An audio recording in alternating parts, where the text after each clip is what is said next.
علیکم پیارے بچوں۔ جماعت ششم، مضمون اردو، سبق نمبر 4، اٹھ باندھ کمر کیا ڈرتا ہے، صفحہ نمبر 22۔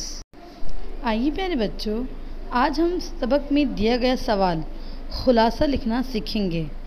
پیارے بچوں، سبق کا خلاصہ لکھنے کے چند اہم نکات ہوتے ہیں۔ ہمیں سب سے پہلے سوال نمبر اور سوال لکھنا ہوتا ہے۔ البتہ اگر آپ امتحانات میں ہیں اور آپ خلاصہ لکھ رہے ہیں اور آپ کے پاس وقت کم ہے تو آپ اس صورت میں صرف سوال نمبر لکھ سکتے ہیں۔ اس کے بعد آپ کو خلاصہ کا نام لکھنا ہے، ٹھیک ہے بیٹا؟ لیکن خلاصے کا نام لکھنے سے پہلے آپ کو ایک لائن چھوڑنی ہے۔ مطلب پہلے آپ نے سوال نمبر لکھا، پھر سوال لکھا، اس کے بعد ایک لائن کو چھوڑیں گے، پھر آپ خلاصے کا نام لکھیں گے، ٹھیک ہے بیٹا؟ اب ہم لکھیں گے مصنف کا نام۔ اگر سبق میں مصنف کا نام موجود نہیں ہے تو آپ نہ لکھیں، اور اگر مصنف کا نام موجود ہے تو آپ کو لازمی مصنف کا نام لکھنا ہے۔ اس کے بعد آپ دوبارہ ایک لائن چھوڑیں گے، پھر آپ دوبارہ لکھیں گے سب کے خلاصہ۔ اس کے بعد خلاصہ لکھنا شروع کریں گے۔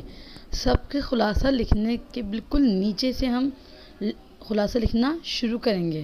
اس کے بعد ہم جس طرح ایک کے بعد ایک لائن لکھتے اسی طرح ہم لائن لکھتے چلے جائیں گے، ٹھیک ہے بیٹا؟ آئیے پیارے بچوں، اب ہم جانیں گے کچھ اہم نکات خلاصے کے بارے میں۔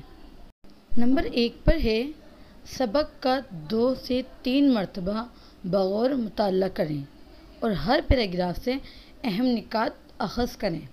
اس کا مطلب ہے آپ کو سبق کم از کم 2 سے 3 مرتبہ اچھی طرح پڑھنا ہے تاکہ آپ کو سبق اچھی طرح سمجھ آ جائے، اور ہر پیراگراف سے اہم بات، مطلب جو پیراگراف لکھنے کا مقصد ہے وہ مقصد تلاش کریں اور پھر اس کے متعلق لکھیں۔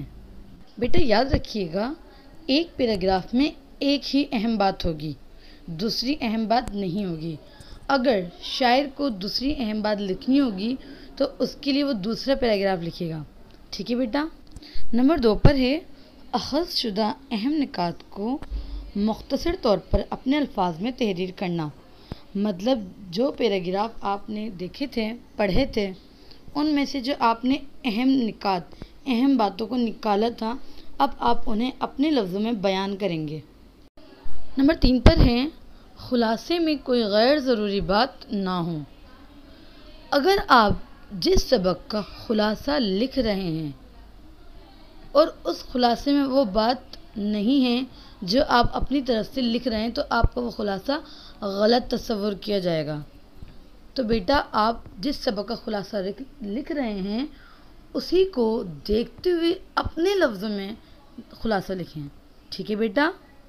نمبر 4 پر ہے خلاصہ 2 یا 3 صفحوں پر مشتمل ہونا چاہیے، ٹھیک ہے بیٹا؟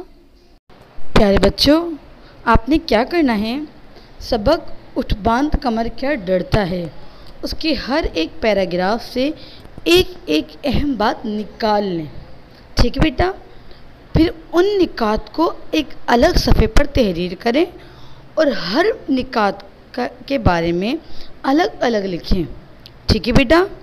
یاد رکھیں سبق کے علاوہ کوئی غیر ضروری بات نہ ہو، ٹھیک ہے پیارے بچوں؟ امید کرتی ہوں آپ نے خلاصے کو اچھی طرح سمجھ لیا ہوگا۔ اسی کے ساتھ میں اجازت چاہوں گی۔ اللہ حافظ۔